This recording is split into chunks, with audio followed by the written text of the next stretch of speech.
So ladies and gentleman, આજે એક એવો ઇવેન્ટ થઈ રહ્યું છે એએમએમાં, જેમાં જુદા જુદા દરેક જાતના લોકો are has called me and said કે ના this is the right thing to do. તમે આટલા સારા ઇવેન્ટ કરો છો. મેં કહું કે 2 વર્ષ થઈ ગયા, પણ આ ઇવેન્ટમાં આટલા સારા event, and then we are very happy. I have a flavour of so many things in this one event. So before I would formally welcome Supriya Ben, thanks for coming. Everybody is so keen to have you. Listen, Pabi Ben ને મેં કહ્યું કે મેં ઘરે વાત કરી કે પબીબેનનો programme છે તો મારી વાઈફ, મારી ડોટર ઇન લો દરેક જણ કે અમને જગ્યા મળશે ને. So Supriya Ben, you can imagine the lady next to you, and then we have our superstar Dhwanit with you, right? એને તો અમે અમારો ધ્વનિત જ કહીશું, રાઈટ? અને આ શહેરમાં જેટલા બધા ટ્રીઝ વવાઈ રહ્યા છે એમાં ખાસા ટ્રીઝનું કન્ટ્રીબ્યુશન તો અમારા ટ્રી ઇડિયટનું છે, right? So he has done a huge service. But what I was saying is કે આજના પ્રોગ્રામમાં what we are doing is there is an entrepreneurship, there is a diversity, there is an art, there is a culture, so many things into one that we are going to get how a women entrepreneur, how an actor, and of course Supriya Ben, તમને જોઈને કદાચ હું આટલો નાનો હતો ત્યારથી તમને જોઉં છું, તમે તો એવા જ લાગો છો. અને એવા ને એવા લાગો છો એટલે આંટી ક્યાંથી લગાડવું એ તો ખબર નથી પડતી, તો અહીંયા તમને જ્યારે અહીંયા બેસતે જોઈએ ત્યારે તો. But so happy to have you, and we are as much happy that Dhwanit is going to do the moderation today. My role is just to introduce them and then run away, because I know you guys have come here, એમને સાંભળવા આવ્યા છો, મને નહીં. But I need to do this introduction. None of them, 3 of them needs introduction, but there are some aspects to or facets that they have achieved in their life. Supriya Ben, Supriya Pathak Kapoor, we all know, is a veteran Indian actress celebrated for her impactful roles in Hindi cinema and television. Daughter of veteran actress Deena Pathak, she began her career with her debut in Kalyug, and then several award-winning films that she has done, including up to Shehenshah and a French film Bengali Night also. After marrying the actor-director whom all of us like, Pankaj Kapoor, in 1986, she took a little bit of hiatus in acting and returned to the popular serial Khichdi. તમે થોડુંક એનું આજે acting કરશો? અમે લોકો તો કરી જ લઈએ છીએ તમે ના હો ત્યારે તમારી acting. And that's also, since so many years, everybody likes her performance, and then she has performed in many other Golio Ki, Ras Leela, Ram Leela in 2013, earned her a Filmfare Award, and cementing her legacy as a versatile and a beloved performer. Thanks for coming. May I request Sandeep Bhai to felicitate her with a token of appreciation.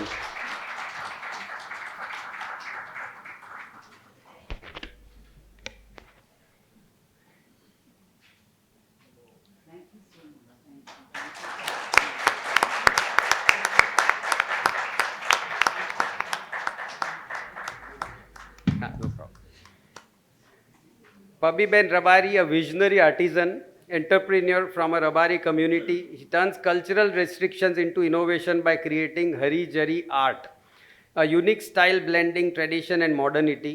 She founded PabiBen.com, India's first artisan-led brand that empowers more than 300 women. 300 થી વધારે હશે PabiBen અત્યારે? 350 women artisans across Kutch. PabiBen is not just a name. I'm still not done, because that's something more to be introduced.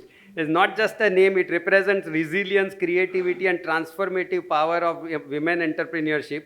Her work has been recognized on both national and international stages, including features on Kaun Banega Crorepati and Shark Tank.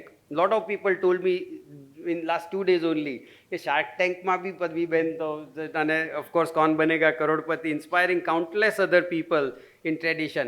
And she has, એવું કહી દઉં કે તમે promise કર્યું છે કે આર્ટિઝન્સને આપણે આ પ્લેટફોર્મ પર ઇન્ડસ્ટ્રીઝમાં પ્રેઝન્ટ કરવાના છે, કે they will also help us. She has also done lot of work in revival of art which are otherwise dying also. So thank you Pabiben, તમે અહીંયા આવ્યા. પ્રાચીબેન, તમે એમને if you can come and do the honours please.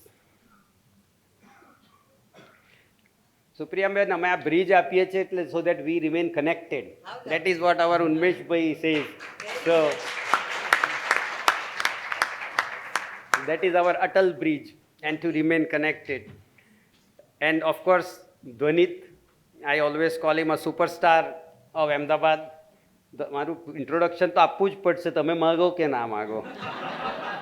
Actor, singer, former radio personality. એને ગાતા જુઓ ને ત્યારે ભૂલી જાઓ કે આરજે બી હતો કે એક્ટર બી હતો. એક્ટિંગ કરતા જુઓ તો ભૂલી જાઓ આરજે હતો, અને આરજે હોય ત્યારે બીજું ભૂલી જાઓ. So he is everything that he does as.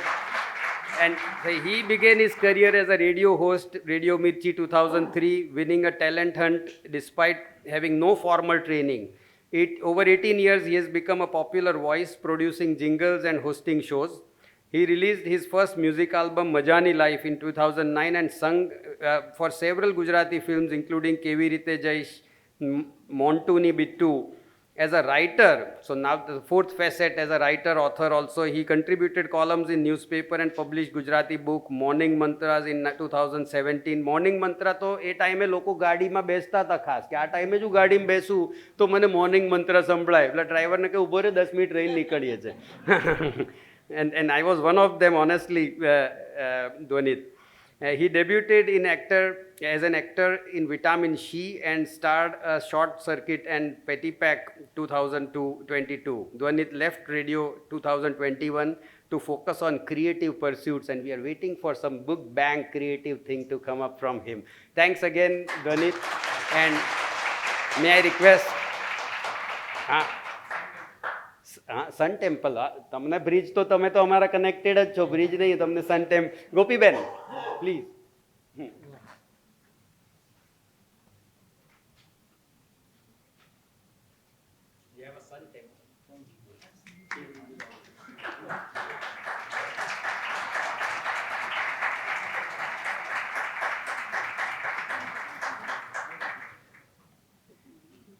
So Dhwani, over to you. Everybody is very keen, everybody is eager to understand and know the facets. એને થોડું સુપ્રિયાબેન એમના ફિટનેસનું બી રાઝ બતાવી દે તો સારું જ છે. નમસ્કાર.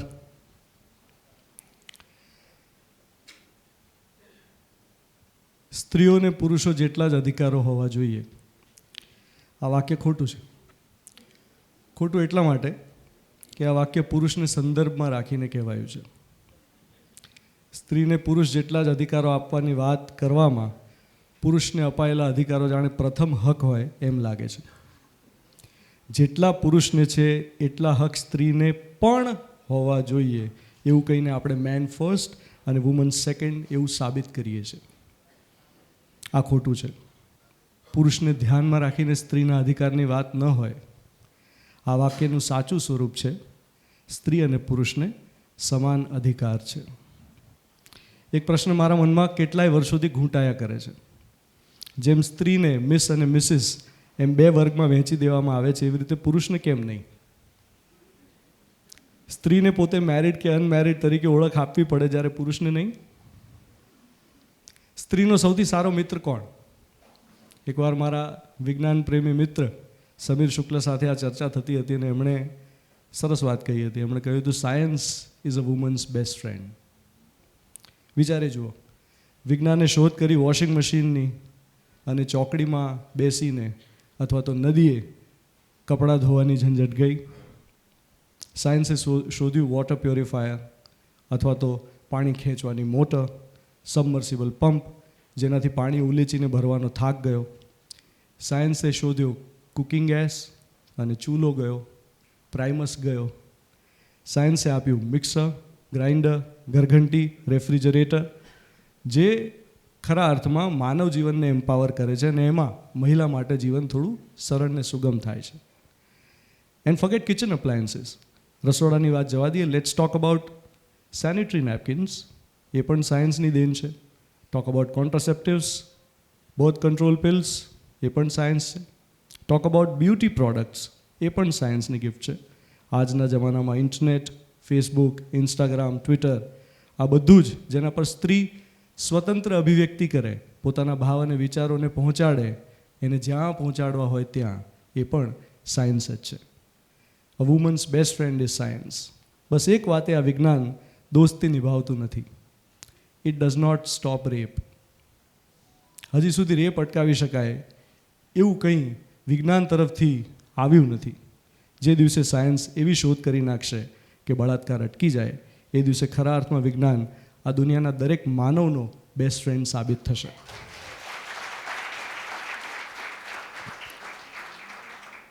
આ પ્રકરણ મારા પુસ્તક મોર્નિંગ મંત્રાનું છે અને એમાંથી હવે મોર્નિંગ મંત્ર ટાંકી રહ્યો છું.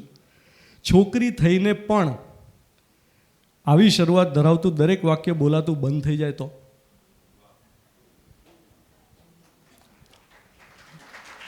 છોકરી થઈને પણ. તો અહીંયા જે બે તેજસ્વી પ્રતિભાઓ ઉપસ્થિત છે, એમના પરિચય પહેલાં વાતનો ઉઘાડ આપવા માટે આ સંદર્ભ મેં ટાંક્યો, કારણ કે આજે બે એવી મહિલાઓની સાથે વાત કરવી છે જેમના માટે રામધારી સિંહ દિનકરની હિન્દી કવિતા પરિચય આપી શકે એમ છે. સલીલ કણ હું યા પારાવાર હું મેં, स्वयं छाया स्वयं आधार हूँ मैं, बंधा हूँ स्वप्न हूँ लघुवृत्त हूँ मैं, नहीं तो व्योम का विस्तार हूँ मैं. समाना चाहता है जो बीन उर्मे, विकल उस शून्य की झनकार हूँ मैं. भटकता खोजता हूँ ज्योति तमस में, सुना है ज्योति का आगार हूँ मैं. जिसे निशी खोजती तारे जलाकर, उसी का कर रहा अभिसार हूँ मैं. जन्म कर मर चुका 100 बार लेकिन અગમ કા પા સકા ક્યાં પાર હું મેં. અમદાવાદનો પરિચય મળે આ બ્રિજની નીચે વહેતી સાબરમતી નદી થકી. ભારતનો પરિચય મળે ગંગા થકી. કોઈ પણ માનવનો પરિચય મળે એની મા થકી. કેમ કે મા છે તો માણસ છે, મા છે તો હું ને તમે આપણે સૌ છીએ.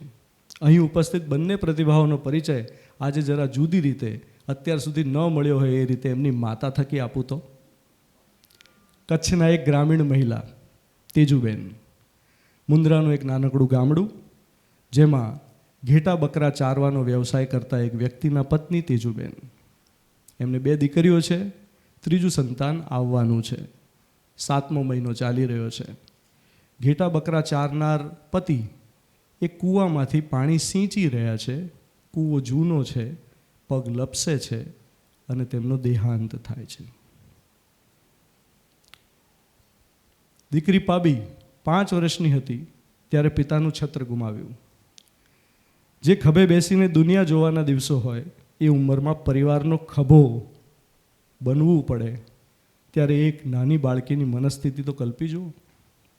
એના પિતાના અવસાન સમયે ત્રીજું બાળક જે માતા તેજુબેનના ગર્ભમાં હતું, પિતૃસત્તાક સમાજની અપેક્ષા ત્રીજું સંતાન દીકરો આવે તેમ હતી અને એ દીકરી જન્મી. હાય 3 દીકરીઓવાળું ઘર. જે દિવસે બેનનો જન્મ થયો એ સમયે ઘરનું વાતાવરણ એ આજની તારીખે પાબીબેનના મનમાં સદૃશ છે. અને એ દિવસે એમણે સંકલ્પ કર્યો હતો કે આ દુનિયાને હું દેખાડી દઈશ, આ દુનિયાને હું દેખાડી દઈશ કે હું શું કરી શકું એમ છું, હું કોણ છું. એક નાની દીકરી 5 થી 7 વર્ષની ઉંમરે પરિવારનો ટેકો કેવી રીતે બને? તો મુન્દ્રા એક એવી જગ્યા, ગામડા એવી જગ્યા જ્યાં પાણી નથી અને મમ્મી લોકોના ઘરે ઘરે જઈને કામ કરે છે. અને આ દીકરી એ એક બેડું, એક હેલ નદીના કાંઠેથી અડધોથી 1 કિલોમીટર ચાલીને ખુલ્લા પગે આવીને બીજા ઘરે પહોંચાડવા માટે એક બેડા માટે 1 રૂપિયો કમાઈને મમ્મીને આપે છે.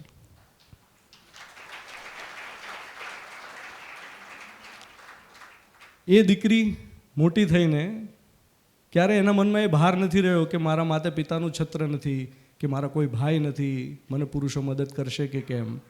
એને હંમેશા એમ જોયું કે મારામાં તાકાત છે, મારા લોહીમાં ભરત ગૂંથણ કરવાનું છે.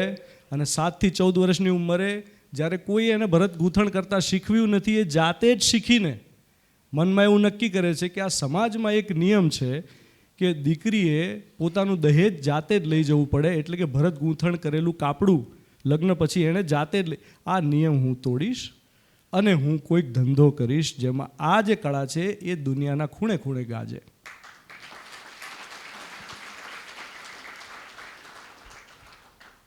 અને કચ્છમાં જેટલી પણ ભરત ગૂંથણ કરતી મહિલાઓ છે એમની જિંદગીમાં કદી કપરી પરિસ્થિતિ આવે તો માતા તેજુબેન જેટલું કષ્ટ વેઠવું ન પડે એવું પ્લેટફોર્મ હું બનીશ.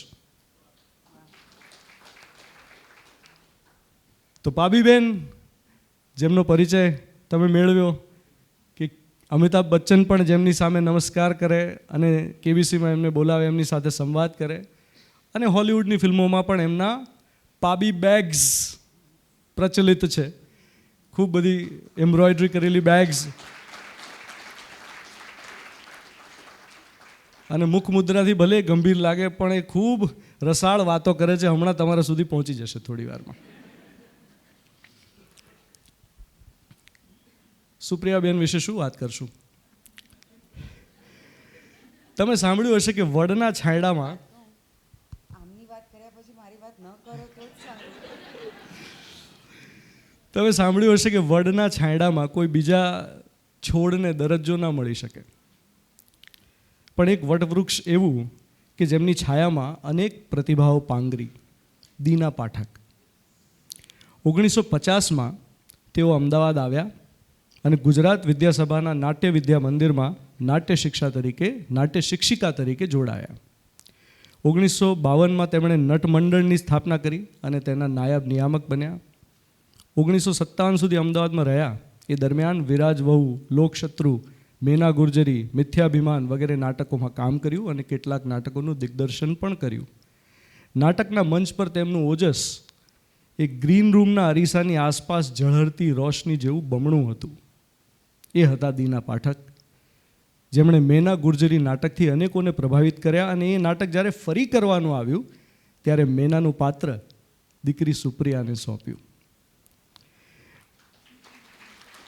મા દીકરીએ સાથે કોઈ ફિલ્મમાં કામ કર્યું હોય, મને ખબર નથી હરીશભાઈ એ શું વિગતો મેળવી છે, હરીશ રઘુવંશીએ કે કોઈ બીજા જે સિનેફાઇલ હોય જે લોકોએ, પણ મારી જાણ મુજબ મા દીકરીએ સાથે કામ કર્યું કોઈ હિન્દી ફિલ્મમાં એવી પહેલી ફિલ્મ મિર્ચ મસાલા હતી.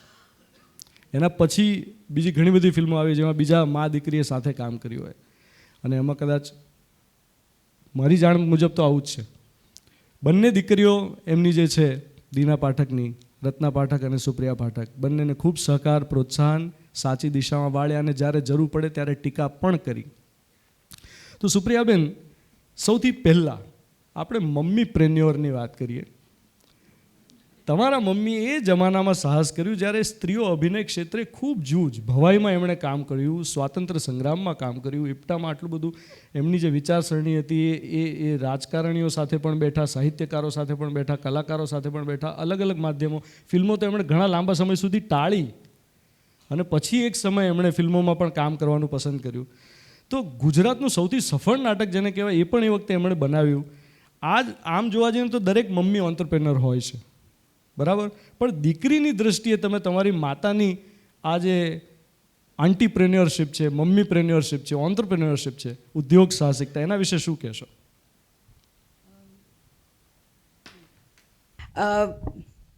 મારી માએ અહીંયા અમદાવાદમાં ખૂબ કામ કર્યું છે અને એમને અમદાવાદ ગમતું બહુ, એમને ગુજરાત ગમતું બહુ. અને એ આઈ થિંક સૌથી વધારે, હું થોડુંક ઇંગ્લિશ વધારે બોલીશ કે મને ગુજરાતી બહુ ફાવતું નથી, I am sorry, please bear with me. પણ મને એવું લાગે છે કે એમનામાં જે પીપલ પ્લીઝર હતા. She was a person who loved people, અને ગુજરાતના લોકો સાથે એમને સખત પ્રેમ હતો. એટલે એમને સૌથી સારું કામ પોતાનું આ ગુજરાતમાં કર્યું છે. અને as a entrepreneur I think her then to everything was bringing a lot of bhavai into the forefront. અને એ એકચ્યુઅલી મારા માસીએ શરૂ કર્યું હતું, શાંતા ગાંધીએ શરૂ કર્યું હતું, which Ma took forward in terms of bringing it into theatres. But જે movement હતી to bring out the bhavai form into going from villages to villages was actually started by Shantaji, not by Deenaben. So Deenaben brought it to the, at that time, commercial theatre. અને એમને જ્યારે મિથ્યાભિમાન કર્યું કે જ્યારે મેના કર્યું એ ભવાઈ ફોર્મમાં કર્યું એને એટલે her vision was more of bringing her folk to common people, to lots of more people. She didn't want to keep it to small areas. અને એ વખતે when we are talking about so many years back જ્યારે આવું કંઈક internet કે આવી કંઈ ચીજો જ નહોતી, ટેલિવિઝન કંઈ જ નહોતું, તો to bring it to people only way was doing it was through bringing it to the theatre or bringing it on film. ફિલ્મોમાં કદાચ એટલું બધું પોસિબિલિટી નહોતી એમની પાસે, પણ એણે બહુ જ સખત કામ એમાં જરૂર કર્યું. As a mompreneur she gave Ratna didi and me both a lot of space. એને ક્યારેય મને કે રત્નાને કદાચ એ કહ્યું નથી કે આ કરો કે પેલું કરો. She was a very liberal mother. અને one thing that I feel I bow my head to her for always was she used to insist કે we read. તમે વાંચો, બુક્સ વાંચો. એટલે એવરી બર્થડે મારા બધા ફ્રેન્ડ્સને બહુ જ સરસ ચીજો મળે અને મને ચોપડીઓ મળે. એટલે મારું ચોપડી is the worst thing, why you giving. પણ એ she said you will really thank me. And I actually thank her today કે I never feel bored because I have a book. I don't need people because I have a book. એવું છે. And that is something that I really feel as a mother I wanted to put into my children too. And as I always say that the mother is the first teacher in our lives. And that is where we can all as mothers inculcate small things and become mummypreneurs.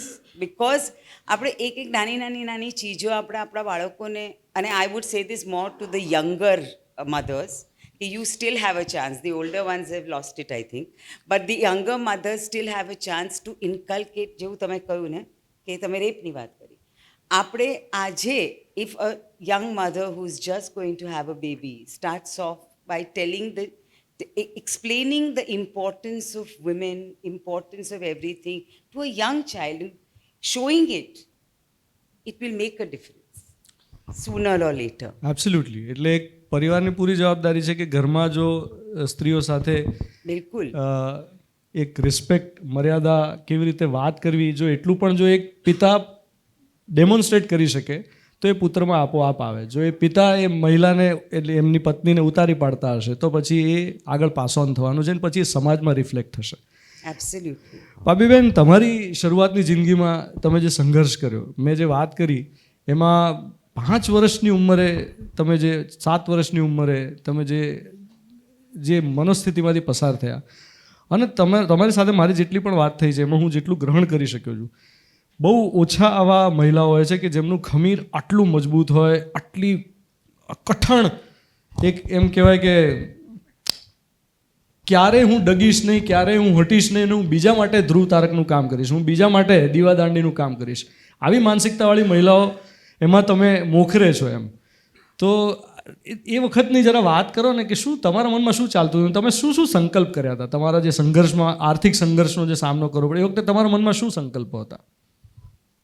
નમસ્કાર. મારો પહેલો સંકલ્પ તો એ જ હતો કે જ્યારે મારા 3જા નંબરના બેનનો જ્યારે જન્મ થયો અને અમારા ઘરનો જે માહોલ અને અમારા જે ફળિયાનો માહોલ બદલ્યો, ત્યારથી જ મેં સંકલ્પ લીધો હતો કે જ્યારે મારા 3જી બેનનો જન્મ થયો ને બધાને જ્યારે દીકરાની ચાહના હતી ને કે 3જો દીકરો આવ્યો, હમણાં દીકરી પારકા ઘરના દીવા ઉડી જશે, એ જે વાતો થતી એ મને આજ દિવસ સુધી જીવનમાં હજી યાદ છે. અને ત્યારથી મેં એક સંકલ્પ લીધો હતો કે નામના, કળા, આ બધી બીજા નંબરની વસ્તુ છે, પણ જે આ દીકરા દીકરીવાળો ભેદ છે એને તો હું એક દિવસ મિટાવીને જ રહીશ. કારણ કે ત્યારે ભલે મારો બાપ નહોતો, ભલે મારા ઘરમાં ભાઈ નહોતો, પણ એ મેં મનમાં વિચાર ત્યારથી જ લઈ લીધો હતો કે આ વાતને તો હું એક દિવસ ભૂંસીશ 100%. અને ત્યારથી જ અમારા ઠોકરો ખાવાના અને દુનિયામાં કઈ રીતે જીવાય અને કઈ રીતે મોટું થવાય બાપ વગર અને ભાઈ વગર, એ અમે ત્યારથી જ અમારા સંઘર્ષ શરૂ થયા હતા. કારણ કે જ્યારે મારા પપ્પા ગુજરી ગયા ત્યારે 1 વર્ષ તો મારા મમ્મી ઘરમાં રહ્યા, પછી તો મજૂરી કરવા જવું પડે. પછી મારા માં મજૂરી કરવા જાય, હું મારા બે નાના બહેનોને ઘરમાં રાખી અને બેસું અને આડોશ પાડોશને ફરિયાના સહારે હું રહું. આપણે બધા એમ કહી કે કુટુંબ બધું કહેવા ધ્યાન રાખે આ તે, પણ એ પહેલની જે કહેવત છે ને કે કાકા મામા કહેવાના ઘરમાં હોય તો ખાવાના, આ કહેવત મેં જાતે અનુભવી છે કે તમારા કણે કંઈક છે તો તમને બધાએ બોલાવશે, ન કે કોઈ પૂછા નહીં કરે. કારણ કે પછી મારા માં મજૂરી કરવા જાય અને સાંજના આવે અને હું બે બહેનોને રાખું.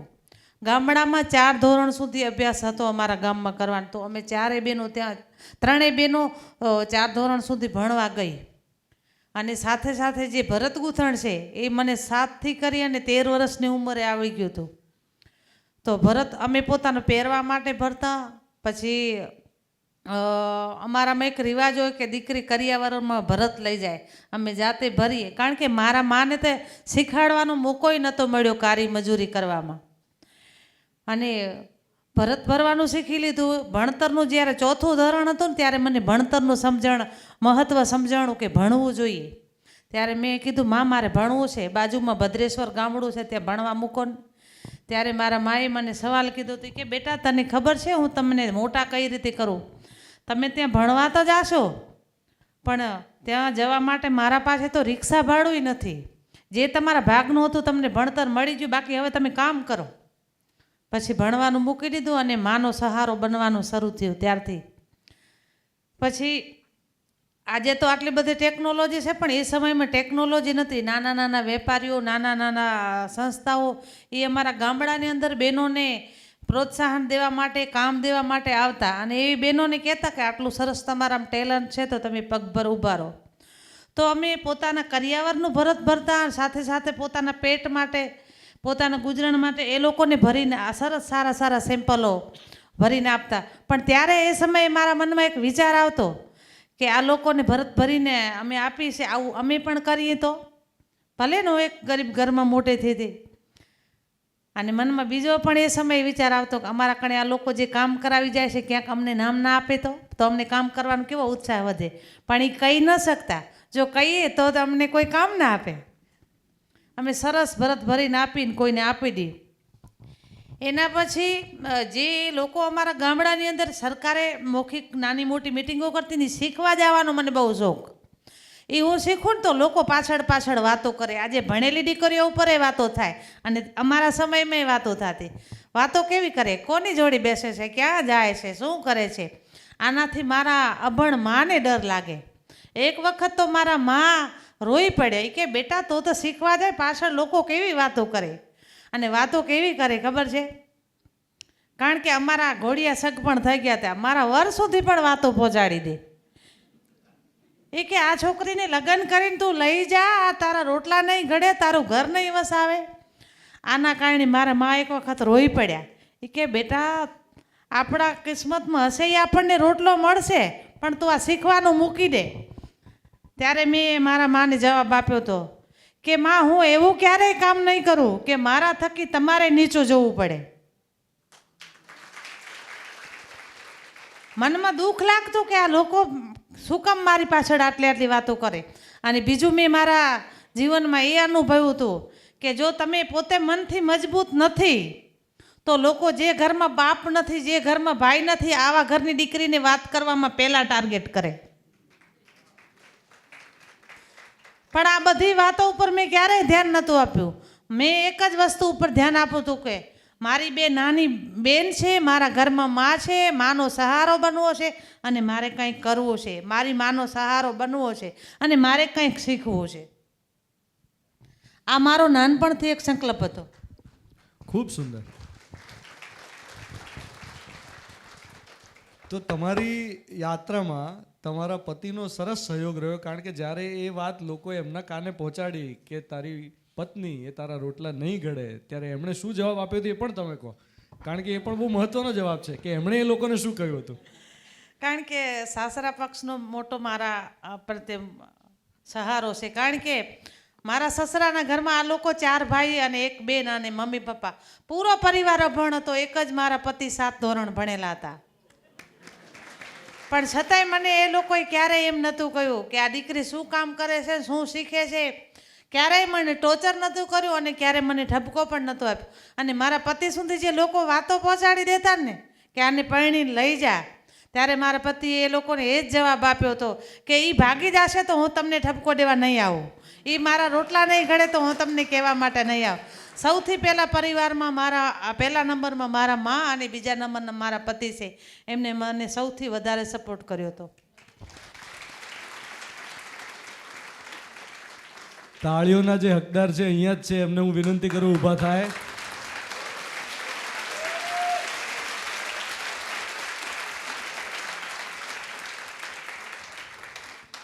તમારા બધાના મનની પ્રસન્નતા એમના સુધી પહોંચી રહી છે અને એ ભાવ જે છે એ એમની અંદર ઝીલાઈ રહ્યો છે.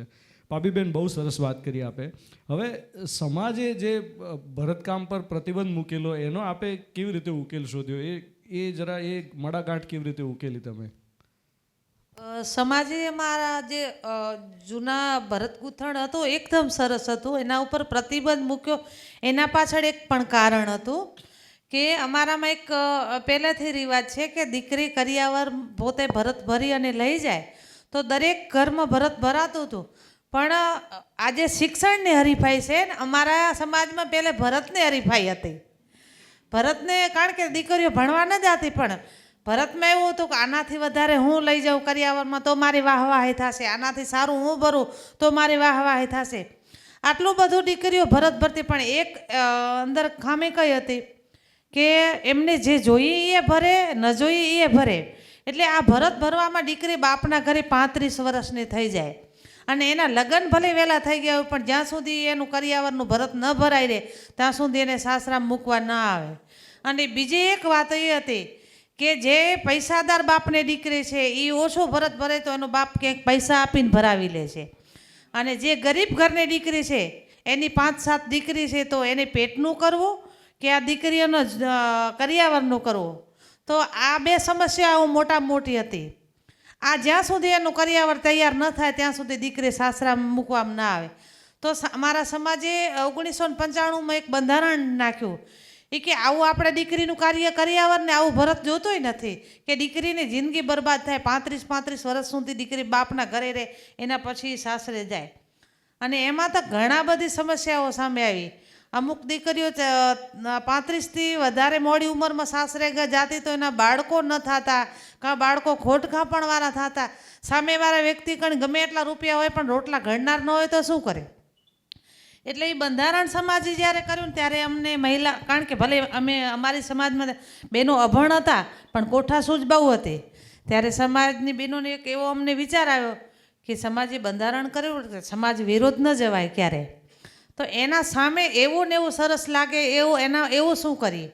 ત્યારે અમે માર્કેટમાંથી લેસ, રિબીન આવી બધી વસ્તુઓ લીધી અને સિલાઈ મશીને એ કામ કરવાનું શરૂ કર્યું. કારણ કે એટલું ઝીણપથી કામ કર્યું કે સાવ નજીકથી લોકો જોવે. અમને પોતાને જ ખબર પડે કે અમે મશીન ઉપર કર્યું છે, પણ બીજાને ખબર ન પડે. બીજાઓને તો એમ જ લાગે કે આ ભરત ગૂંથણ છે, કારણ કે જે હાથથી કરતા એને એ જગ્યાએ અમે આનો યુઝ કર્યો અને એવું ને એવું લાગે. કલર એવા ને એવા. અને જે 35 વર્ષ ભરત ભરવામાં લાગતા એ 2 થી 3 વર્ષમાં ભરત ભરાઈ જાય, ટાઈમો ટાઈમ દીકરી સાસરે જાય. આ એક હરિજરી નામની જે કળા છે એ અમે ત્યારથી શરૂ કરી. So science is a woman's best friend. ખૂબ સરસ વાત કરી તમે. સુપ્રિયાબેન, તમે પણ ખૂબ પ્રયોગશીલ રહ્યા છો. લોકો ભલે તમને ખીચડીના હંસા તરીકે સંબોધે, પણ હું 1985માં લઈ જાઉં કે જ્યારે હજી ટીવી ઘરે ઘરે નથી, ત્યારે 85માં એમણે એક સિરિયલ કરી હતી જેનું નામ હતું દર્પણ.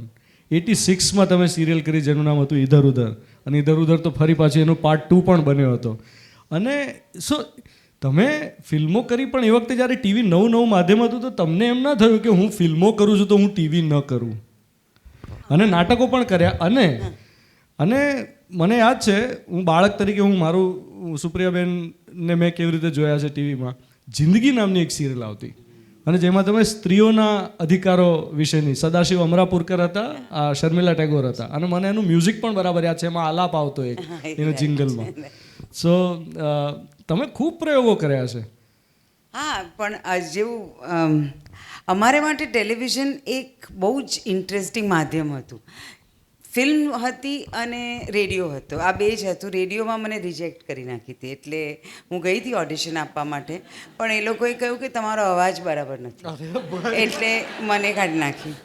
અને પછી મેં કલયુગ કર્યું, અને ત્યારે sorry I am cutting the thing, but મેં કલયુગ કર્યું ત્યારે જે જર્નલિસ્ટ હતા એ લોકોએ મારા વોઇસને બહુ પ્રેઝ કર્યો કે અરે શું સરસ અવાજ છે, આ એક્ટ્રેસ એક નીકળી છે જેનો આમ કંઈ તીખો અવાજ નથી, એવું બધું જર્નલિસ્ટે લખ્યું. તો મને પાછા બોલાવ્યા કે તમે આવીને હવે ઓડિશન આપો, તમે ઓડિશન આપો એઆઈ મતલબ ઓલ ઇન્ડિયા રેડિયોમાં. ત્યારે મેં ના પાડી. અમારો રેડિયો વંચિત રહી ગયો. વિચારો.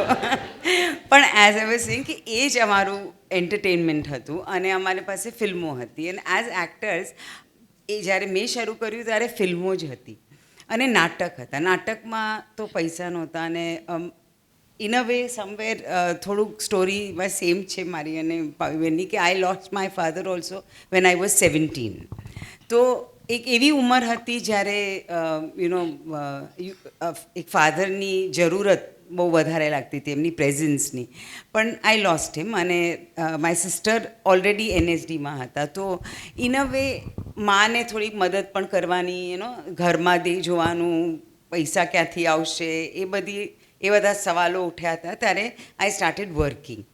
તો એ વખતે નાટકમાં પૈસા બહુ ઓછા હતા, અને ફિલ્મોમાં ચાન્સ મળે ન મળે, ઇટ વોઝ ઓલવેઝ લક, અને બહુ ઓછી ફિલ્મો બનતી હતી. તો અમારે માટે જ્યારે ટેલિવિઝન આવ્યું, that was our way of expressing. અમને બહુ જ ટાઈમ સુધી બહુ સરસ કામ થયું.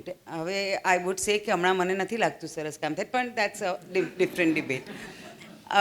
એ વખતે સાચે બહુ સારું કામ થયું ટેલિવિઝન ઉપર, અને અમારે બધા માટે it was a way of communicating stories to our audiences, and that became a thing. ત્યારે બહુ જ સરસ, જેવું તમે દર્પણની વાત કરી, એવું એક કથાસાગર કરીને પણ એક આવતું હતું, જેમાં છે ને શોર્ટ સ્ટોરીઝ, બહુ જ લિટરરી શોર્ટ સ્ટોરીઝ પર બેઝ કરીને એ લોકો use to make those films, એટલે એક એપિસોડના બને ને બહુ, અને કેટલા ગ્રેટ્સને લઈને અમે લોકો લિટરેચરનો બેઝ હતો આખો. તો એ વખતે, અને એ વખતે આ અમૃતા પ્રીતમની સ્ટોરી હતી જિંદગી, જેની ઉપરથી આ બન્યું એક સિરિયલ. અને એક મારો એક નાનકડો અનુભવ છે એમાં, કે જ્યારે મેં કર્યું ને, તો હું પણ યંગ હતી. તો હું કેલકટા એરપોર્ટ પર બેઠી હતી. હવે મને ખ્યાલ નહીં કે what the reach of the thing is, because એવું કંઈ નહોતું. અમારે તો ટીઆરપી ઉપર વિશ્વાસ રાખવાનો, એટલે પેલું દૂરદર્શન કે ટીઆરપી બરાબર છે તો શો ચાલી જાય, નહીં તો નહીં ચાલે, એવું હતું બધું. તો કેલકટા એરપોર્ટ પર બે છોકરીઓ, યંગ ગર્લ્સ આવી મારી પાસે, and they looked at me and said, ma'am thank you very much. મને લાગ્યું ચલો કોઈએ મને ઓળખી હશે. તો આઈ સેડ ઓકે થેન્ક્સ. તો એ કે you made our life. I said, what did I do? So they're saying, we saw Zindagi and we realized that if you can do it, we can do it. વાહ. And literally મને એવું લાગ્યું કે આ બે જણ માટે પણ if I have made a difference, મારી જિંદગી સાર્થક છે. I don't need to do anything else. So I think that was the power of television at that time. અને એ કામ એવું હતું. And what upsets me is that today we have brought it down to such a lower level and so regressive towards women especially. I cannot understand why. And we were trying, like Bunyad ne, હવે તમે serials જો કેટલું, we used to uplift women, even hum log, what an upliftment to women was there at that time. But that is some tragedy that has happened. તમારા જે નિર્ણયોની વાત કરીએ આપણે, કારણ કે કોઈ પણ મહિલા માટે પોતાના નિર્ણયો જાતે જ લેવા, જેમ તમે એમ કહ્યું કે તમારા મમ્મીએ ક્યારે દખલ ના કરી, અને એ સિવાયના પણ તમારા જે રોલ સિલેક્શનના નિર્ણયો, જેમ કે પાબીબેનની વાત કરીએ, નિર્ણયો જાતે લે છે, એમ તમે પણ જાતે નિર્ણયો. અને કે એક તો કેવો નિર્ણય, એટલે મારે પૂછવું છે કે કેવી રીતે લીધો હશે, બહુ ઓછા લોકો જાણતા હશે. આમિર ખાનની પહેલી હિરોઈન કોણ? હું આપું જવાબ, હું આપું. 1989 ફિલ્મ હતી રાખ. I was આમિર playing ખાનના ફર્સ્ટ હિરોઈન Yeah. नौती खबर तने કોને ક્યાંથી ભાઈ इसे कहते हैं गूगली गूगली एक ऐसा सवाल जिसका जवाब गूगल नहीं दे पाएगा तो हाँ તો હવે આવી ફિલ્મ સિલેક્ટ કરો તમે અથવા તો એટલે કેવી રીતે what makes you choose your film what makes you take your decisions Look, what I'm going to say vis-a-vis Raak is, sorry, I'm પહેલાથી જ sorry કહી દઉં છું કે the reason for doing Raak was I was in love with my husband called Pankaj Kapoor and he was doing Raak. So I was doing Raak. એટલે મને જ્યારે the director of the film, Aditya Bhattacharya, was an old friend of mine.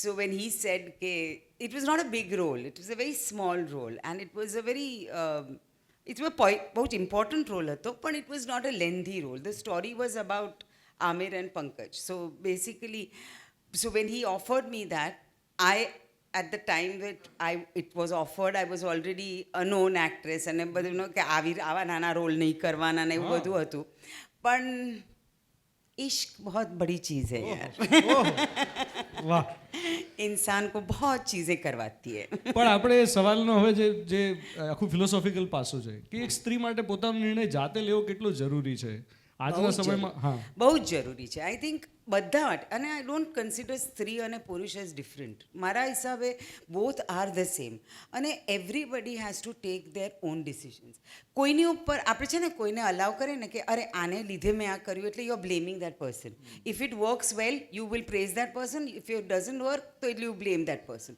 Y તમારામાં મુદ્દો તમારો એટલું guts હોવી જોઈએ કે તમે પોતે જે પણ ડિસિઝન લીધા છે અને જે પણ કોન્સિક્વન્સીસ થાય you will stand by them and you can only stand by them જો તમે જ લીધા હોય એ ડિસિઝન સો આઈ થિંક પુરુષ કે સ્ત્રીનો આમાં સવાલ નથી આવતો આઈ થિંક બધાએ જ પોતપોતાના ડિસિઝન પોતે જ લેવા જોઈએ ભાભીબેન તમે જ્યારે નિર્ણયો લીધા એમાં એ નિર્ણયો લેવા પાછળ કંઈક ગણતરીઓ કામ કરતી હોય અંદરથી કોઈ અવાજ આવતો હોય તમને કોઈ પ્રયોજન સાથે કોઈ લક્ષ્ય સાથે તમે એ વાતને જોડતા હો તમે જે નિર્ણય લો છો એની પાછળ શું કામ કરતું હોય છે તમે કેવી રીતે નિર્ણય લો છો નિર્ણયની જો વાત કરતા હતા કારણ કે સૌથી પહેલાં તો મને જે સપોર્ટ મારો પોતાનો પરિવાર કરતો હતો આનાથી જ હું સંઘર્ષ અને નિર્ણયો લઈ શકતી હતી કારણ કે મનમાં એક જ હતું કે હું કંઈક કરી શકું અને બીજી વસ્તુ કે હું ગમે એ કરીશ એમાં સક્સેસ જઈશ આ મારા મનમાં પહેલેથી નક્કી હતું કારણ કે મને એક જ વસ્તુ હતી કે મારો પરિવાર સપોર્ટ કરે છે એટલે હું કાંઈ બી કરી શકીશ અને ક્યારેય મને કોઈ બી નિર્ણય લીધો ને તો અંદરથી ડર તો નહોતો જ નાનપણથી મારું એક્ઝેક્ટલી ઓપોઝિટ હતું હું એક પણ નિર્ણય લઉં તો પહેલાં ડર લાગે મને પછી આગળ વધું તો એ અચ્છા એટલે આ માનસિકતા તમને એવું લાગે છે કે આ કોઈ પ્રકૃતિ દત્ત એટલે કે નેચરલ કુદરતી માનસિકતા છે તમને મળી છે તમે એવું જુઓ છો કે પ્રત્યેક મનુષ્ય પાસે આ માનસિકતા હોય છે નથી હોતી તમારું શું માનવું છે દરેકના નસીબમાં નથી હોતી હું એવું માનું છું આ એક કુદરતી વસ્તુ છે કારણ કે અમારો એક મોટો પરિવાર હતો એમાં એક જ આ જે મારામાં જે માનસિક સાથે સૌથી મોટા જે મારા ફોઈ હતા એમનામાં જ મેં જોઈ હતી અને આ વારસામાં મને મળ્યો એવું મને પણ લાગે સો આ એક બીજી મોટી વસ્તુ છે કે કોઈ એક રેફરન્સ પોઈન્ટ ક્યાંક કોઈ એક બાળકે ઝીલ્યો હોય અને એને કારણે પછી આખી ચેતનાની પરંપરા સર્જાય કારણ કે જે સૌથી મોટા જે મારા ફોઈ હતા ને એને નાનપણમાં દુઃખ પડ્યું તો એને એકલા હાથે 3 દીકરાઓ મોટા કર્યા હતા અને કોઈ સહારો એમના દેર જેઠ કોઈ નણદ બીજું કોઈ નહોતું ખાલી પોતાના બાળકોને લઈને મારા જે કાકાઓ છે એમના સહારે એ બાળકો મોટા કરવા આવી હતી પણ જાત મહેનત તો પોતે કરતી હતી અને એનામાં એટલો પાવર હતો તો એમને જોઈને તમને એમ થયું એમને જોયું ત્યારે મને આજે પણ મને થાય કે મારા ફોઈનો જે વારસો છે એ મારામાં આવ્યો અમે 7 બહેનો છીએ છતાંય વારસો 2 જ જગ્યાએ આવ્યો ફોઈમાં ને પણ આવ્યો અચ્છા હવે તમે જે નિર્ણયો લો છો એમાં તમને કોઈ ક્યારે તમને તો ડર નથી લાગતો પણ દુનિયા તો ડરાવા બેઠી જ છે એટલે ક્યારે કોઈ તમને એમ કંઈક કહ્યું હોય સમાજે વિરોધ કર્યો હોય માન લો કે તમે આ ધંધામાં આવવા માંગતા હતા ત્યારથી સમાજે કોઈ વિરોધ કર્યો હોય તમારી સામે કોઈ પ્રપંચ થયા હોય કોઈ ષડયંત્ર થયા હોય કદાચ એવું થયું હોય કે પાછળથી તમને હેરાન કરવાની, આવું કંઈ થયું છે ખરું? એવું તો મેં ઘણું જીવનમાં અનુભવ્યું છે. જ્યારે બિઝનેસની શરૂઆત કરી હતી તો નામ ના લેવાય, પણ એક બે જગ્યાએ મિટિંગમાં જાય તો બધા આવા વીઆઈપી લોકોને મારો આવો પહેરવેશ, તો લોકોને મનમાં મેં જ્યારે લોકો સમક્ષ બેઠી ત્યારે કોઈ મારા સામે હાથ પણ નહોતું મિલાવતું, અને જ્યારે મારી સ્ટોરની મારી જે સંઘર્ષ ગાથાનો વાત કરવાનો જ્યારે વારો આવે ત્યારે એ વાત સાંભળીને લોકો હાથ મિલાવવા માટે અને વાહવાહી કરે. જ્યારે સાચા સંઘર્ષને લોકોને ખબર પડે ત્યારે તો આ તો આપણે પોતાને ઝીલવું પડે. કારણ કે જો તમે રજૂ નહીં કરો, તમે પોતે કોણ છો તમારી જાતને નહીં ઓળખો તો, અને લોકો સુધી જે વાત નહીં પહોંચાડો તો ક્યારેય લોકો આ વાતને નહીં સ્વીકારે. અને મારા પતિને જ્યારે મેં બિઝનેસ શરૂ કર્યો ને ત્યારે, કારણ કે એકલા હાથે એક તાળે જ પડે ને, ત્યારે મેં કીધું મને તમારા સપોર્ટની જરૂર છે. ત્યારે એ પહેલાં કરિયાણાની દુકાનમાં નોકરી કરતા, પછી મારી સાથે જોડાણા તો મોઢા ઉપર કોઈ ન કહેતું, પણ પાછળ તો લોકો કહેતા કે બાઈઓને લારી કાંઈ કામ કરે, હે બાઈ માણસ કમાણી કરીને આપણે એને લારી કમાણી ખાઈએ, આમાં રોટલા ન થાય. પણ એમને મને પૂરેપૂરો સપોર્ટ કર્યો. આનાથી મને એક બિઝનેસ કરવાનો એક ઉત્સાહ વધ્યો.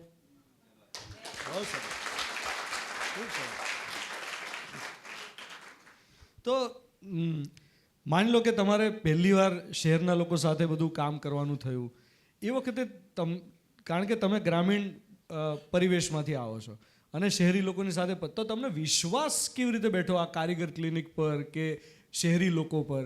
ભરોસો એક, કારણ કે છે ને આ એક સૌથી મોટી વસ્તુ હોય, માણસમાં ભરોસો મૂકે અને પછી આગળ વધે. તો ભરોસો કેવી રીતે આવ્યો? બિલકુલ સાચી વાત. દરેક ઉપર હું પોતે ભરોસો નથી કરતા, કારણ કે મને ઘણીવાર એવો મનમાં ડર લાગે કે ઘણો ભણેલાને ભરોસો ન કરાય. હા, આવો મનમાં ડર હોય ઘણી વખત, પણ એ તો મને આવો ખ્યાલ, વિચાર મારા મનમાં ઘણીવાર હોય. ના એ તો મને ખ્યાલ આવી જ ગયો હતો, કારણ કે આજે આપણે મળવાના તે પહેલા તમારી ટીમે મને એટલા બધા સવાલો પૂછ્યા કે તમે શું પૂછવાના છો. મેં કીધું જરાય ચિંતા ના કરો, કઈ. પણ નિલેશભાઈ જ્યારે મને ભાઈ રૂપે મળે, નિલેશભાઈ કચ્છમાં 10 વર્ષ કામ કર્યું છે. ત્યારે નિલેશભાઈને અને મારી મુલાકાત થઈ ત્યારે જે નિલેશભાઈની અંદર માણસાઈ અને નિલેશભાઈની અંદર જે શું ખૂબીઓ હતી ને એ મેં ત્યારે ઓળખી લીધી હતી કે ખરેખર એક વ્યક્તિ એવું છે કે જ્યારે મને બિઝનેસ કરવાનો વિચાર આવ્યો ને ત્યારે મારો પરિવાર તો સપોર્ટ કરતો હતો, પણ પરિવાર તો બધો અભણ હતો. પણ ત્યારે મને એક મનમાં વિચાર આવ્યો હતો કે આમાં ખરેખર કોઈ શિક્ષિત વ્યક્તિનો મારે વિચાર લેવો જોઈએ. ત્યારે મેં પહેલો ફોન નિલેશભાઈને કર્યો હતો કે મારે મારા જ ગામડાની અંદર નાનો એવો ઉદ્યોગ શરૂ કરવો છે, તો તમે મને આની અંદર સપોર્ટ કરશો? ત્યારે નિલેશભાઈ કીધું કે બેન તમને તકલીફ ક્યાં પડે છે? ત્યારે મારો પહેલો સવાલ એ હતો કે જે હું આ મારું જે બનાવેલું જે વસ્તુઓ છે હું ક્યાંય બતાવવા જાઉં અને એ જે લેંગ્વેજ લોકો વાત કરે, જે શહેરી લોકો જે વાત કરે, ભલે મારા ને એમના વિચારો એક હોય, વાણી એક હોય, પણ એમની જે ભાષામાં મારી ભાષામાં ફરક છે એમાં મને શંકા ઊભી થાય. આવી વાત મને તકલીફ થાય, અહીંયા તમે સપોર્ટ કરશો? એટલે કમ્પ્યુટરને લગતી કોઈ ઈમેલમાં જવાબ આપે તો એનો પાછો લેખિતમાં કઈ રીતે જવાબ આપે, લેખિત મૌખિક તો દરેક જગ્યાએ ચાલતું નથી. આ મને ઠોકરો વાગીને બધી ખબર હતી કે અત્યારે બધાને લેખિત જોઈએ. ત્યારે મેં એમને કીધું મને આ વસ્તુ આમાં અગવડ પડે છે.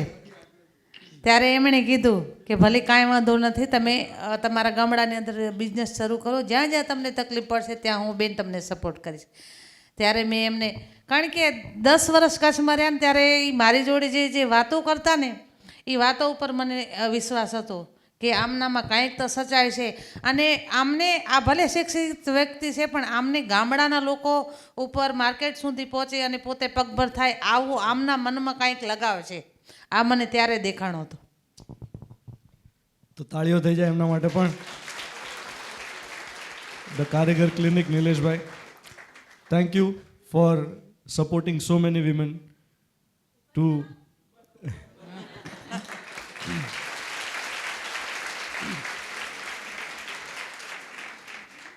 They say fashion is global, but this proves that style is rooted.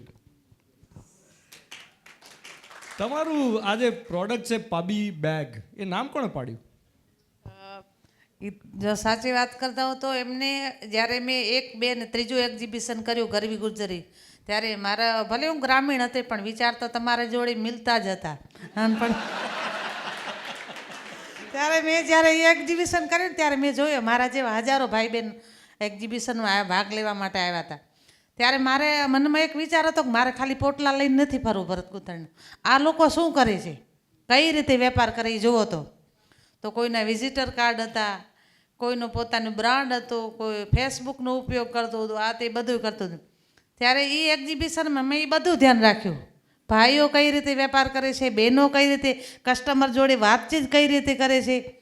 તો એ 4 દિવસનું એક્ઝિબિશન અમદાવાદનું પૂરું કરીને આમ ઘરે ગયા ને તો સીધો પહેલો પ્રશ્ન મારો નિલેશભાઈને એ હતો કે મને મારી પોતાની બ્રાન્ડ બનાવી દો.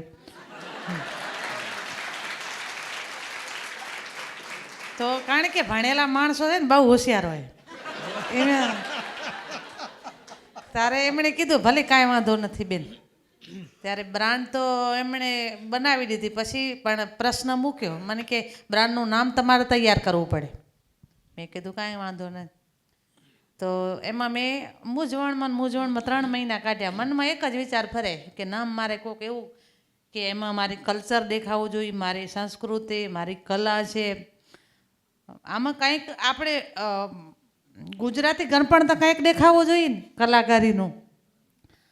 ત્યારે છેલ્લે 3 મહિના વિચાર મેં કીધું મેં તો બ્રાન્ડ તો નાનપણથી ઠોકરો ખાધી એટલે ઘણીએ જોઈ, અંગ્રેજી નામ જોઈએ આ તે, પણ એમાં લોકો ઘણું ધ્યાન ના આપે, ઉપર વાંચતા જાય ને જાય.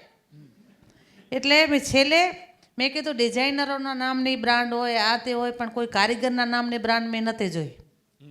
ત્યારે છેલ્લે મેં pabiben.com મારી બ્રાન્ડનું નામ રાખ્યું. અને આ પાબી બેગ કોણે પાડ્યું?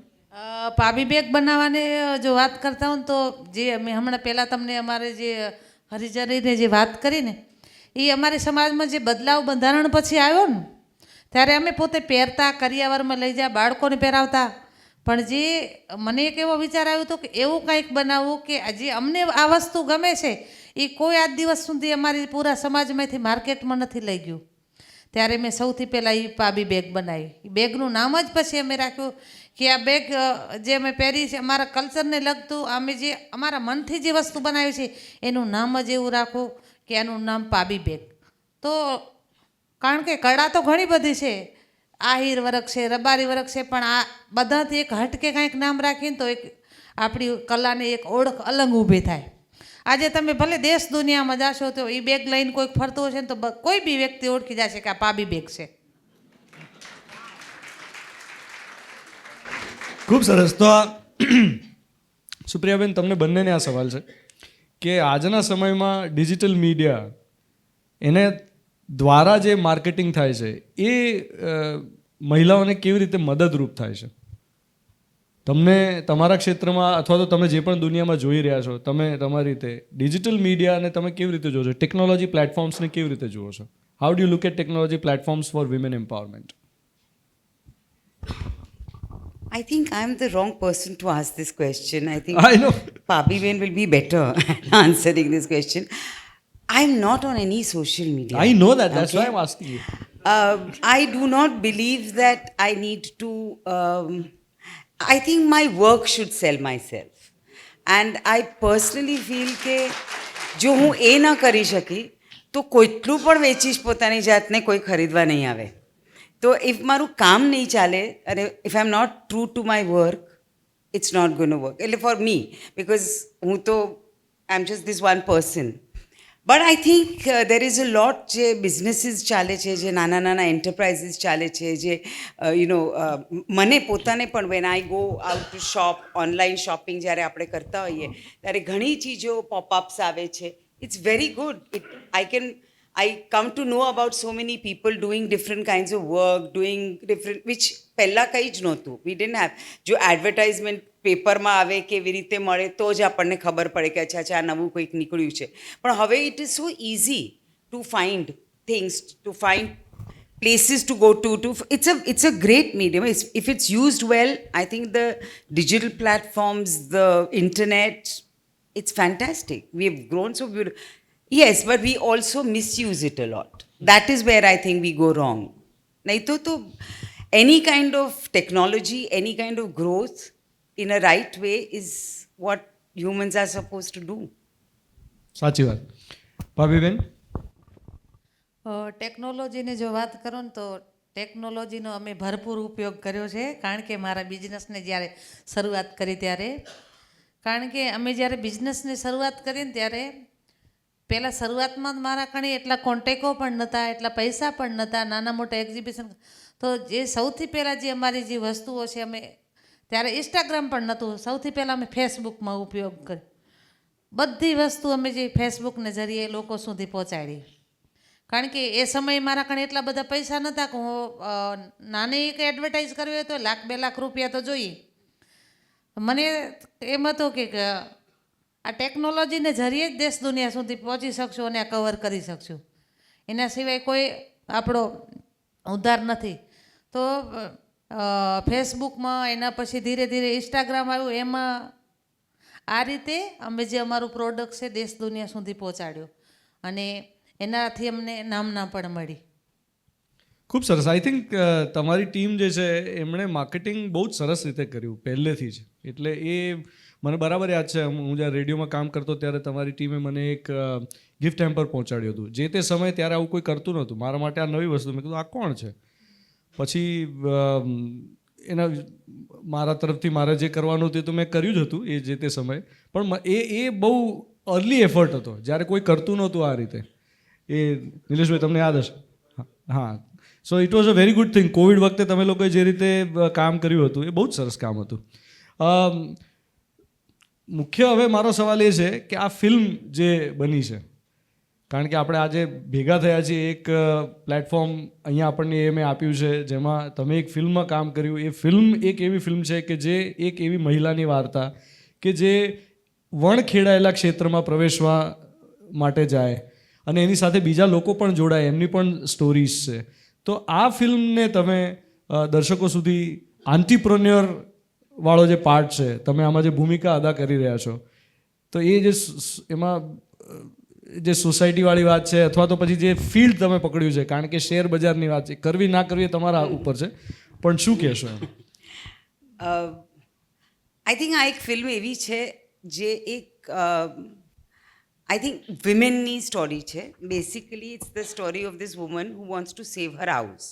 પોતાનું ઘર બચાવવા માટે શું કરી શકે એનો વિચાર કરવાનો છે, એનું સોલ્યુશન શોધવાનું છે અને એ કેવી રીતે એ સોલ્યુશન શોધે છે. That is vote. અને એની સાથે સાથે એ રિયલાઇઝ કરે છે કે મારે માટે પણ કંઈ કરવું જોઈએ, and this is not for anybody else but for myself. તો મારે માટે આ ફિલ્મ એટલી ઇમ્પોર્ટન્ટ છે. Apart from we have real life entrepreneurs like Paviben, and there must be many more fantastic people who work. So Auntiepreneur is about a woman who does what an entrepreneur does, but with the fact that she does it for herself. She does it for her. એને કરવું છે. બધા જ ના પાડે છે તો એ કહે છે મારે કરવું છે. અને એ જીત જે પકડીને, I think all of us women are very stubborn people. આપણે જો કરવું હોય ને તો કરવું જ છે. તમે પછી we blame it on others, we do everything, but we will do it. એ જે એટીટ્યૂડ છે આપણામાં, that is what I think makes us very strong race, I would say. And that is what I think entrepreneur is. કે જો જીત પકડી લો, જો dream કરી લો, તો કોશિશ તો કરો જ. પૂરી જેટલી તમારાથી થઈ શકે એટલી તમે કોશિશ કરો. ઇવેન્ચ્યુઅલી રિઝલ્ટ તો ભગવાનના હાથમાં છે, પણ you have to make the effort. એટલે I think entrepreneur is that. Make the effort and dream big as you can. That is the main thing. And it's a story about all the people, all the women. There are men in it also. There is women in it. It's a society that we are working at. But it says something very beautiful at the end of the day. And બહુ મજામાં, એટલે it's a fun film. It's not serious, huh? એટલે આમ seriously જોતા ને એને. હા, it's a great fun film અને I am sure everybody will enjoy it very much, right from children to older people. I think everybody will. સુપ્રિયાબેન, આ પહેલાં પણ તમે આ પ્રકારની એક ફિલ્મ કરી છે જેનું નામ હતું કેરી ઓન કેસર, હે ને? જેમાં પણ તમારી વાર્તા હતી, તમારી ઉપર કેન્દ્રિત હતી અને તમારી અંદર વિશ્વાસ, તમારી But I think that was more of a relationship Of course, film. I'm not saying કે પણ એક એવી ફિલ્મ જે તમને કેન્દ્રમાં રાખીને આખી વાર્તા ગૂંથાઈ હોય એવું. તો આ ફિલ્મમાં પણ તમે કેન્દ્રમાં છો અને વાર્તા. પણ એ જે તે પરિસ્થિતિ એ વખતે ફિલ્મો જે રીતે ચાલતી ને હવે જે રીતે ચાલે છે એમાં ખાસો તફાવત છે. સો my question is that a woman centric film હવે ઘણી બધી ચાલે છે જે પહેલાં એટલી બધી નહોતી ચાલતી, પણ આઈ થિંક હિલ્લારોએ જે હિલ્લારો આપ્યો એના પછી થિંગ્સ હેવ ચેન્જ કમ્પ્લીટલી. એમ એટલે આ એક બહુ મોટો શિફ્ટ છે ઓડિયન્સમાં પણ અને મેકર્સમાં પણ, વાર્તાઓમાં પણ. તો એને તમે કેવી રીતે મૂલવો છો? આઈ એમ વેરી હેપી કે એવી સિચ્યુએશન આવી છે કે we will be able to tell stories about women. પણ હું હમણાં જે કહેવા માગું છું એ છે કે women are very interesting characters, અને એ લોકોની સ્ટોરી કહેવામાં there is a lot more that you can get and you can delve in to. Men are very straight. They have got a certain focus and they keep, like there was this one thing I had seen कि તમે છે ને you open a woman's brain and you will see so many wires entangled in it that you won't know what the hell she's thinking about. અને તમે મેનનું brain ખોલો તો બહુ સરળ છે, આ ડબ્બો એક, આ ડબ્બો બીજો, આ ત્રીજો ડબ્બો. I mean, so what I'm saying is that I know what you're saying. What you're saying is men are boring. Simple. No, men are, I can't say they're boring, but I can definitely say they're one-dimensional. And what happens is that when you have a one-dimensional character, either you can show him fighting, or you can show him getting angry, or you can show him throwing out blood, or you can show him in a hospital, but then you don't get so much variety. You talk about a woman and God, she start from the house to go to the road, to go to the school, to go to the, where the hell has she gone? You are so confused by the end of the day that that's the story which is interesting. I'm wondering why didn't you mention Underworld? Yeah. Because સુપ્રિયાબેનને જોતા કોઈ એમને કલ્પના કરો, કોઈ એક માણસ પહેલી વાર એવું વિચારે કે સુપ્રિયાબેન અંડરવર્લ્ડ ડોન છે. હવે મને એમ થાય કે આ પહેલો માણસ જેને આ કલ્પના થઈ, કાસ્ટિંગ કોણે કર્યું જબરદસ્ત આવું, અને એના પછી જેટલી પણ વાર સુપ્રિયાબેનને તમે અંડરવર્લ્ડ, હા સંજય લીલા ભંસાલ, આવો વિચાર કેવી રીતે આવે કે આ વ્યક્તિને અંડરવર્લ્ડ ડોન બનાવીએ, અને પછી એ જેટલી વાર અંડરવર્લ્ડના રોલ્સ પ્લે કરે એટલી વાર એવું જ લાગે કે આ તો what connection do you have with underworld, you tell me. Every time you play any underworld, you make the character alive. Now I must be having something which even I don't know. Mara magajmachi, my brain cells have not really worked out where it was. But it was very strange. I asked Sanjay Bhai once. I said, how did you choose me? Because he had seen a lot of me, and then there was Hansa going on at that time. So there was really no connect with how he could have thought of me as Dhankor. So when I got that, I asked him, he said, every time I watch you, I see an evil glint in your eye. And you know who seconded this? Pankaj Kapoor.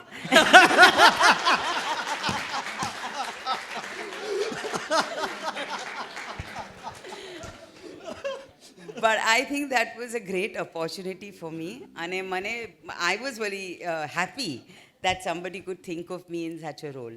બાકી for me your best performance મારા માટે જે હતું એ હતું ધર્મ. Yes. હે ને, ધર્મમાં તમે પંકજ કપૂરની સાથે જે કામ કર્યું એ ફિલ્મ ન જોઈએ તો ચોક્કસ જોજો, હાઈલી રેકમેન્ડેડ. પણ એના પછી તમે આજે અત્યારે વેબ સિરીઝમાં જે રીતે અંડરવર્લ્ડ વાળો ટોન પકડ્યો છે પાછો, મેં કીધું આ તો ગજબ શિફ્ટ છે ભાઈ. This is entrepreneurship actually. I can be a dawn entrepreneur. Dawn-tepreneur. પણ પાબીબેન, તમે ફિલ્મો ક્યારે કોઈ દિવસ જોઈ છે, નથી જોઈ, જોવાનો સમય મળ્યો છે, કોઈ રસ છે? કારણ કે આજકાલ તો દુનિયા આખો દિવસ આમાં જ કરતી હોય છે. ફિલ્મની જો વાત કરતો, કારણ કે ફિલ્મ જોવાનો સમય ન મળ્યો, પહેલાં નાનપણમાં પરિસ્થિતિ ન જોવા દીધી. મેં મારી જિંદગીમાં એક જ ફિલ્મ જોઈ છે, સુઈ ધાગા. સુઈ ધાગા. કારણ કે સુઈ ધાગાનો સૌથી પહેલાં મને લોગો બનાવવાનો મોકો મળ્યો હતો. ત્યારે મને એમ થયું કે આ મોકો ચૂકવો નથી ક્યારેય. તો 4 થી 5 પ્રકારના મેં એમ્બ્રોઇડરીમાં સુઈ ધાગા ફિલ્મના લોગો બનાવ્યા હતા. અને ત્યારે મનમાં નક્કી જ હતું કે આનો મારે ક્યારેય ₹1 ચાર્જીસ નથી લેવો. અચ્છા, એવું હતું? હો, લોગો બનાવ્યો એના પૈસા મેં નહોતા લીધા. યશરાજ પાસે એના પછી પછી જ્યારે એ ફિલ્મ આવી ત્યારે હું સુરતમાં હતી. ત્યારે પહેલી વખત હું જોવા ગઈ હતી ફિલ્મ. મારી જિંદગીમાં ક્યારેય મેં ફિલ્મ નથી જોઈ. હવે પ્લીઝ આંટીપ્રેનર જોજો. ચોક્કસ.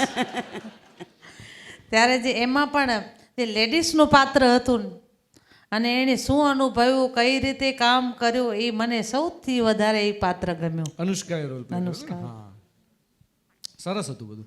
વરુણ ધવન સાયકલ ચલાવતા અને અનુષ્કાની સાથે બહુ સરસ ફિલ્મ હતી.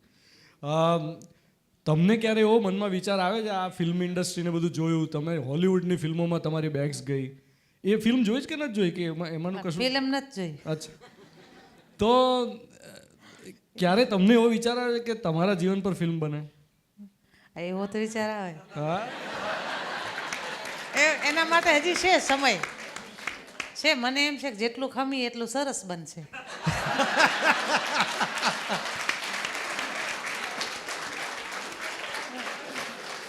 ઘણી વખત એવું પણ થાય કે હજી વાર છે આ વસ્તુ બનાવવા.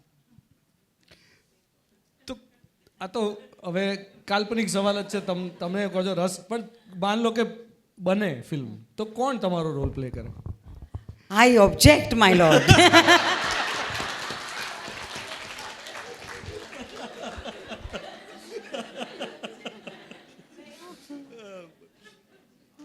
સુપ્રિયાબેન, તમારી ઉપર જો કોઈ ફિલ્મ બનવાની હોય અને તમારે, માન લો કે હું રાઇટર છું અને મને બ્રીફ આપવાની છે, તો એના નટશેલ શું કહેશો? ફિલ્મ નહીં બનાવતા. ના, I would definitely say that તમે ફિલ્મ બનાવો મારી વિશે તો બહુ હસી રમીને બનાવજો.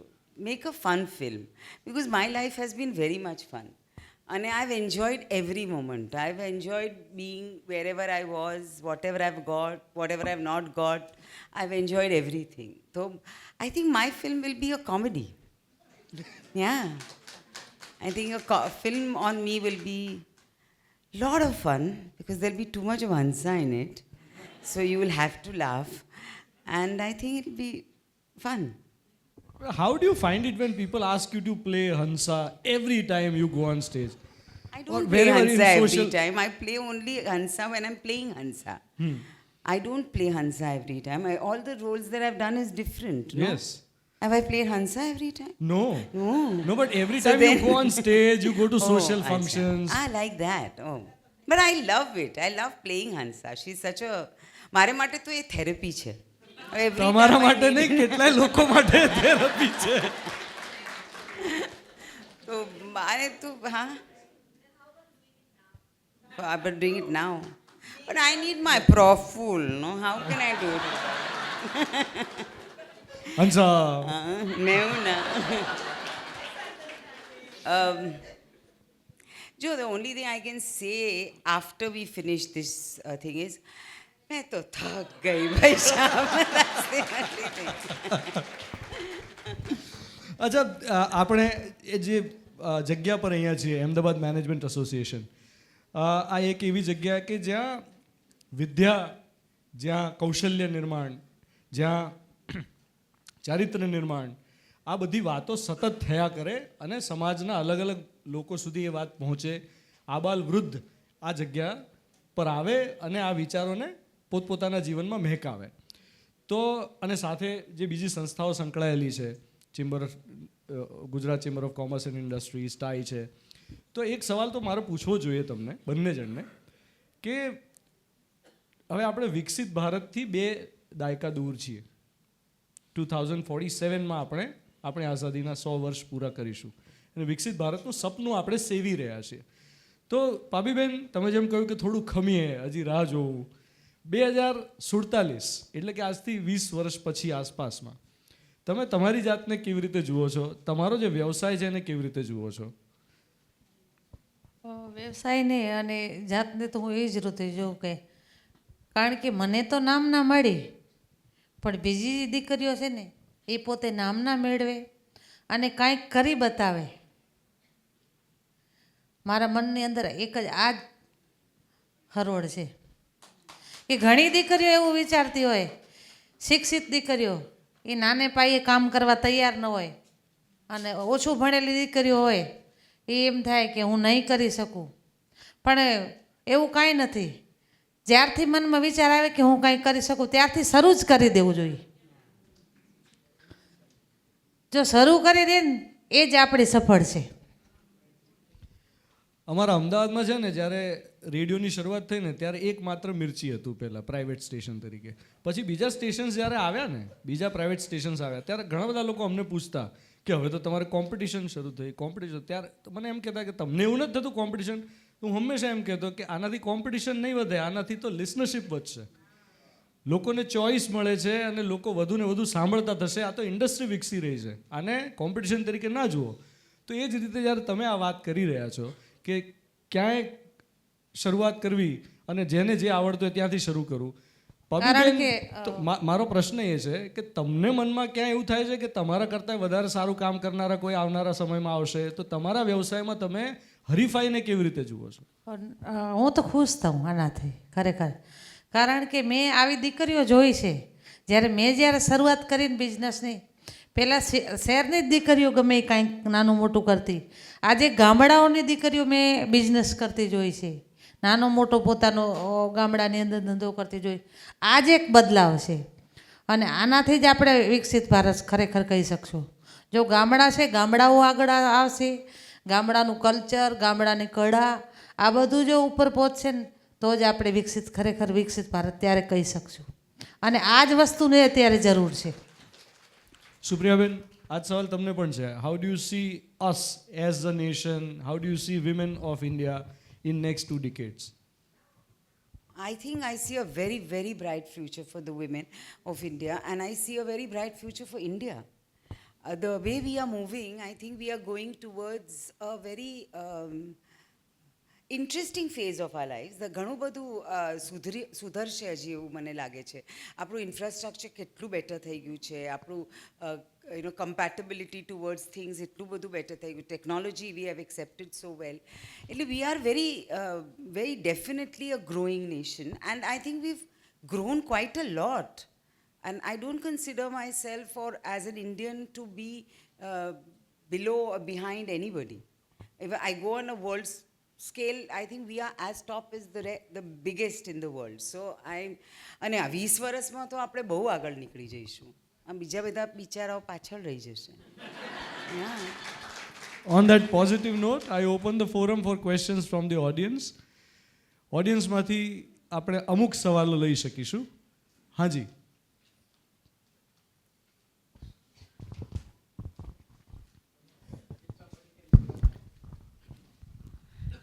Good evening. पबी बहन को देख के पहले ही मुझे इनके बारे में पता था, और मैं भी एक ब्रांड बना रही हूँ जिसका नाम है ACS है, भारत का स्टाइल, जहाँ पे मैं क्लोथिंग में आर्ट एंड कल्चर को मॉडर्नाइज तरीके से पेश कर रही हूँ. मैं एक्चुअली हूँ बिहार की, बट वहाँ पे वो कल्चर और अभी आप बहुत कुछ मिसिंग आउट है, वहाँ पे कोई अपॉर्चुनिटी नहीं मिल रहा है. बट मैं वहाँ के लोगों को और आर्टिज़म और कल्चर सिखाने की कोशिश कर रही हूँ. बट हाँ, जब पबी बहन के बारे में जब पता चला तो मुझे और मोटिवेशन लगा, और लगा कि ये जब फंड आपके पास नहीं था तब आपने इसको कैसे आगे लेके आए. जैसे जब पब्लिक में आपको ये लाना था, ये आर्ट को, कल्चर को, तब आप किस तरह से पहला कदम आपने कौन सा लिया था? सबसे पहले मेरा हथियार था कला. कला के जरिए ही मैं मार्केट में गई. दूसरा था ज़रूरी, पैसा कमाना भी ज़रूरी था, और हमारे पास पैसा कमाने के लिए कलाएँ थी, शिक्षण तो था नहीं. तो इसमें परिवर्तन भी आया, बहनों को गांव में रोजगार भी मिला, हमारी जो कला है वो कला जीवित भी रही. अभी ज़माना तो अभी आएगा, एक दिन ऐसा आएगा ये वारसो, ये कला देखने के लोगों पड़ा पड़ी करेंगे.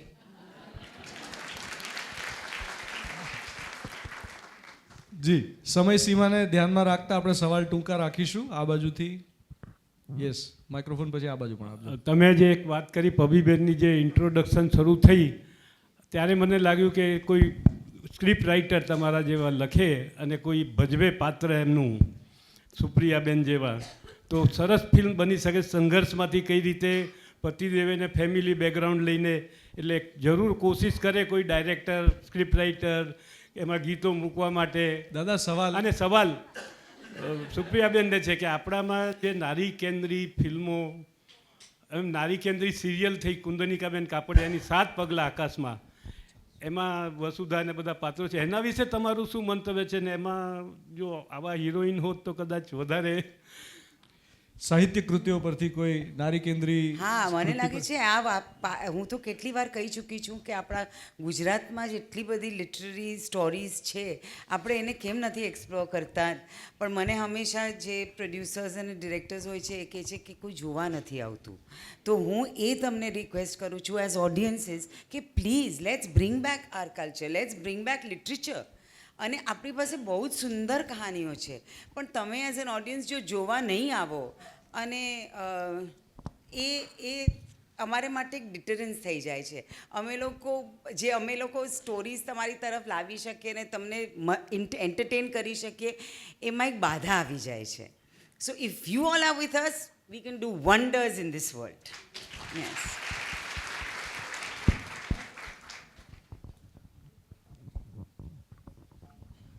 મારો પ્રશ્ન પબીબેન માટે છે. 2001માં જ્યારે ગુજરાતમાં ભૂકંપ આવ્યો હતો, મારા ફાધરે એ ટાઈમે એક કેમેરા પર્સન હતા, ગવર્મેન્ટ ડોક્યુમેન્ટરી બનાવતા હતા એ ટાઈમે, અને હું એ ડોક્યુમેન્ટરી જોઈને મોટી થઈ છું. જ્યારે બી મારે ભૂકંપના વિશે ભણવું હોય કે જાણવું હોય, એમાં મેં એક વસ્તુ નોટિસ કરી હતી કે જે ભરતકામ કચ્છમાં થાય છે, જે એમ્બ્રોઇડરી થાય છે, એ બહેનોએ બધા ભેગા થઈને બહુ બધા નાના નાના ગ્રુપ્સ બનાવીને અને એમ્બ્રોઇડરીનું કામ ગ્રો કર્યું હતું. તો તમને શું લાગે છે કે એના કારણે, ભૂકંપના કારણે એક યુનિટી આવી છે ભૂકંપ પછી? મતલબ એમ કહીએ ને આપણે કે એક આફત આવે તો આફતમાંથી કંઈક સરસ નીકળીને બી નીકળે. તો મતલબ એમાં શું રોલ રહ્યો છે એમ્બ્રોઇડરીમાં, એમ્બ્રોઇડરીની દુનિયામાં એમ કચ્છમાં? સાચી વાત છે કે તમે જે ભરત તો અમે પહેલાંય ભરતા હતા, એમ્બ્રોઇડરી પહેલાંય, પણ જ્યારે ભૂકંપ આવ્યો, ભૂકંપ પછી જે કચ્છ બહારની જે પબ્લિક છે એ ખરેખર કચ્છમાં એના પછી વધારે આવી છે. અને એ રણ ઉત્સવ પણ એના પછી જ શરૂ થયું છે. એટલે બહારની દુનિયા કચ્છ તરફ ભૂકંપ પછી જ વળી છે. અને ત્યારે જે અમારી કલા છે એની સાચી કદર ત્યારે જ પણ થઈ છે. અને સાચે જો કલાની કિંમત કહીને તો સૌથી પહેલાં આપણા વડાપ્રધાને કરી છે. અમારી જે કચ્છની કળાની કિંમત, નકે તો વર્ષો સુધી કળા અમારી પેટારામાં પૂરી પડી હતી, દરેક કાસ્ટમાં કળા હતી, પણ એ જે એનું સાચું મૂલ્યાંકન છે ત્યાં સુધી પહોંચી નથી શકતી. અને ભૂકંપ પછી એ ખરેખર જ્યાં એની સાચી કદર થાય એ કદર થતી જગ્યાએ પહોંચી છે. છેલ્લા 2 સવાલ. હાજી, हाँ. नमस्ते मैम, मेरा नाम अपरा निगम है. एक सवाल है कि ये रियल आंटी को अगर रियल आंटी बनना हो तो किस रास्ते पे चले? आपने मुझसे पूछा? हाँ जी मैम, मैं रियल आंटी अगर रियल आंटी बनना चाहे तो क्या करे? हमारे लिए अपनी कहानी हमें दें, हम उसको रियल आंटी बना देंगे. इतना बहुत सिंपल है, उन्हें तो कुछ भी नहीं करना, हमें कहानी बनानी है. नहीं, I think more than that मैं ये चाहूँगी कि एक रियल आंटी कैसे बने, वो बहुत बड़ी बात है. That's what we have to become. Yes. Last question. Anybody from that side? Yeah. Hello, સર્વપ્રથમ તો રીલ આંટી અને રિયલ આંટી બંનેને વંદન અને અભિનંદન. Thank you. તમને બંનેને મારો એક સવાલ એ છે કે આજની તારીખમાં પણ સ્ત્રીઓમાં ઇન જનરલ ક્યાંક ને ક્યાંક એવું જોવા મળ્યું છે કે એ લોકો they very comfortable playing a victim card. એ લોકો સગવડીયો ધર્મ ભાભીબેન ઘણી બધી વાર અપનાવી લેતી હોય છે. તો આ બધી સ્ત્રીઓ જે સક્ષમ છે, સમર્થ છે, પણ શરૂઆત નથી કરતી, એ લોકોને તમારા બંનેના શું મેસેજીસ છે? Thank you. શરૂઆત નથી કરતી એનું કારણ છે બહેનોને ઘણા બધા અગવડતો, કોઈને ઘરમાંથી સપોર્ટ નથી મળતો, કોઈને રજા બહાર નીકળવા માટે નથી રજાઓ મળતી, અને બહેનો મૂંઝાય છે અંદરો અંદર કે અમે આમાં સક્સેસ જાશું તો ઠીક છે, નહીં જાય તો લોકો હસશે, પછી લોકો વાતો કરશે, બાકી ખરેખર આવું કાંઈ છે નહીં. બહેનો પોતે જો મક્કમ થાય અને પરિવાર જો સપોર્ટ કરે તો એ ગમે એ કરી શકે એમ છે કામ. સૌથી પહેલાં જરૂર છે પરિવારનો support. Hello, yeah please ma'am. I would સે કે જો એકચ્યુઅલી બધી વિમેન જે છે ને બધું કરી શકે છે. આટલી બધી ચીજો અમે લોકો આમ જ હેન્ડલ કરીએ છીએ, પણ અમને કોઈ રેકગ્નિશન નથી મળતી.